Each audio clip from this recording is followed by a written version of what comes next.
I think about the gap from where people are in a place that they don't want to be until they get to a place that they do. And I think of it like a lonely chapter. So everybody that has got from a place where they don't want to be to one where they are, there's a point where they're so different that they can't resonate with their old set of friends. Right. But they're not yet sufficiently developed that they've created their new set of friends. And there's this temptation to go back to the old patterns, the old ways of thinking. Everybody's trying to grow, and there is an incentive for you to stay in the same place because not that many people grow. Most people don't change. Right. They make little changes. You know, they'll cut their hair, or they'll lose 5 pounds, or, you know, they'll switch from one company to another. But how many people do you know that have lost 50 pounds or moved to a different country or have genuinely changed the way that they see the world? It's pretty rare. It's not that common. And we are such mimetic creatures. We're so shaped by the people around us that we can't help but be tempted. You know, you're going to have to do something. If you want to go from where you are to where you want to be, you're going to have to do something that makes you more different, more weird, more easy to be mocked, especially if you come from a country like the UK, where I'm from. Being different's not particularly celebrated in that way. It's the sort of thing that's quite easily mocked. There's a big culture of piss-taking. And if you start, what are you talking to people on the internet for? It's fucking weird. Like, that's stupid. That's not going to work.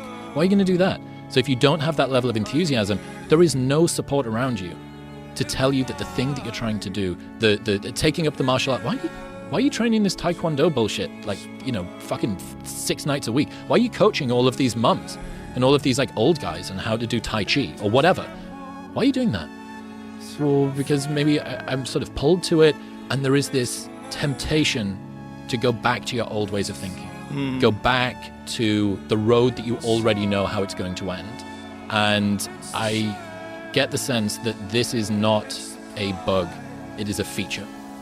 It's a part of moving from a place that you do not want to be to one that you do. And for the most part, you actually need to live through this lonely chapter. And you look at it and you go, well, the fucking Rocky montage was 3.5 minutes. For me, it's been 5 years. Where's the championship ring? You know what I mean? I haven't won the fight. Where's Apollo Creed? None of this stuff's happened.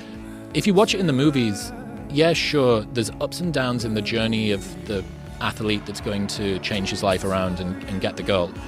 But his self-belief never wavers, right? He makes the decision, and it's one straight shot, typically.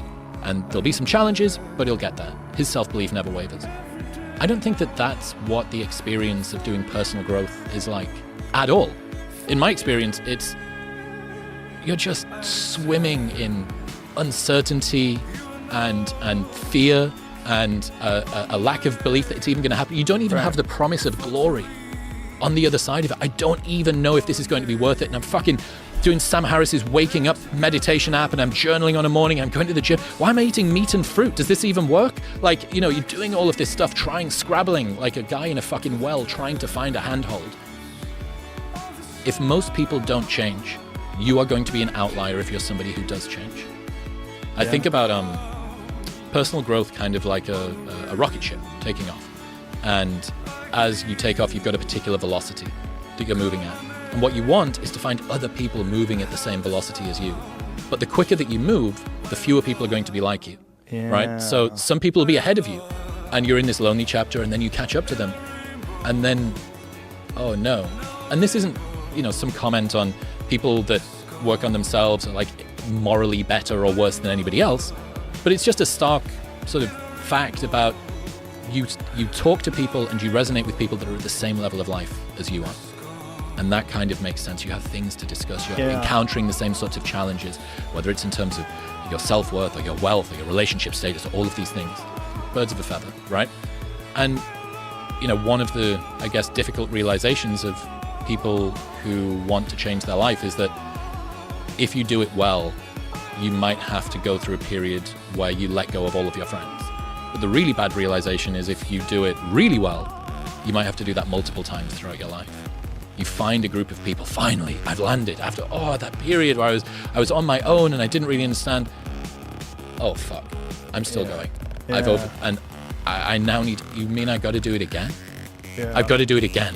I just thought that I'd found my group and I've got to do it again.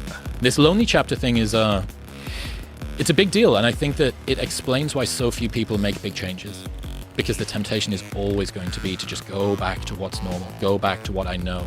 And but yeah, it's difficult. And when you get to the stage where you're faced with some personal growth decision, you're always going to have to make this value exchange of, do I want to move forward on my own, or do I want to go back with my friends?